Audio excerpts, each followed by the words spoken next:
सिदरतुल मुंतहा को समझने के लिए और इसको अल्लाह ताला की ज़ात ने एक दरख्त से तशबीह क्यों दी, इस चीज़ को समझने के लिए हमें थोड़ा सा साइंटिफिक नॉलेज होना हमारे लिए बहुत ज़रूरी है।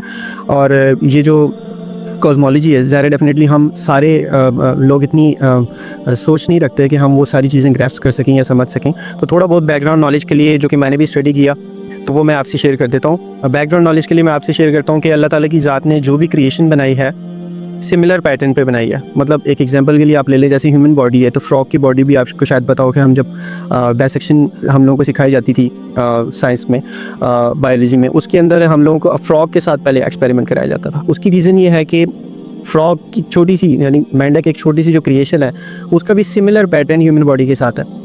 मतलब अगर आपने इंसान की एनाटॉमी को समझना है, इंसान के इंटरनल ऑर्गन्स को समझना है, तो आप फ्रॉग के इंटरनल ऑर्गन्स को समझ जाएं तो वो इजी हो जाएगा आपकी समझना।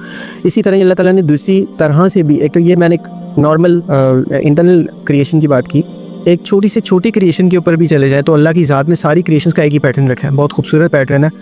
और वो ये है कि कोई जो भी जितनी भी चीज़ें हैं वो किसी एक ताकतवर चीज़ के इर्द गिर्द घूम रही है, विलिंगली और अनविलिंगली। इसके बारे में भी कुरान पाक में अल्लाह ताला ने बहुत जगह पर फरमाया कि जब मैंने ज़मीन और आसमान बनाए तो मैंने इनसे कहा कि मेरी इबादत करो या मेरे पास आओ, विलिंगली और अनविलिंगली, यानी चाहते हुए या ना चाहते हुए। तो उन्होंने कहा हम चाहते हुए आएंगे। तो अल्लाह की ज़ात ने सारी क्रिएशंस का बताया कि ये सारी मेरी इबादत करें। फिर अल्लाह ताला ने जगह जगह कुरान पाक में फरमाया कि दुनिया में ज़मीन और आसमानों में, सातों आसमानों में जितनी भी चीज़ें हैं, जो भी चीज़ है वो अल्लाह की क्रिएशन, अल्लाह की इबादत कर रही है। तो इस चीज़ को समझने के लिए एक छोटा सा बैकग्राउंड आपको टच दे देता हूँ। एक हमारी जो बॉडी या कोई भी मैटर है जो भी है, इसके अंदर सॉलिड, लिक्विड, गैस जो भी है, वो उसकी क्रिएशन अल्लाह की ज़ात ने सेम पैटर्न पे बनाई हुई है एटम्स के थ्रू। एटम्स के अंदर न्यूट्रॉन, प्रोटॉन्स होते हैं और जिस तरह से उनकी रिवॉल्वमेंट हो रही है, जिस तरह से वो रिवॉल्व कर रहे हैं एक न्यूक्लियस के इर्द गिर्द, सिमिलर पैटर्न पे अल्लाह ताला ने हमारा आप देखिए चाँद और ज़मीन का बनाया। चाँद हमारे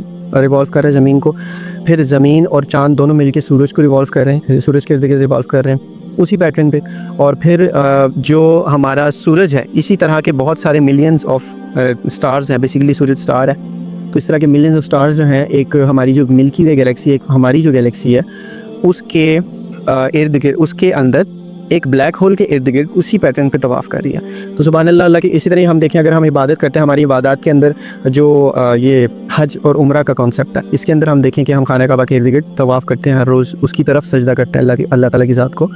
तो ये सेम पैटर्न अल्लाह ताला की ज़ात ने बनाया। अब इस पैटर्न को थोड़ा सा समझाने के लिए मैंने इसलिए बैकग्राउंड दिया क्योंकि आगे फिर जो हम डिस्कशन करेंगे उसको समझना बहुत ज़रूरी है।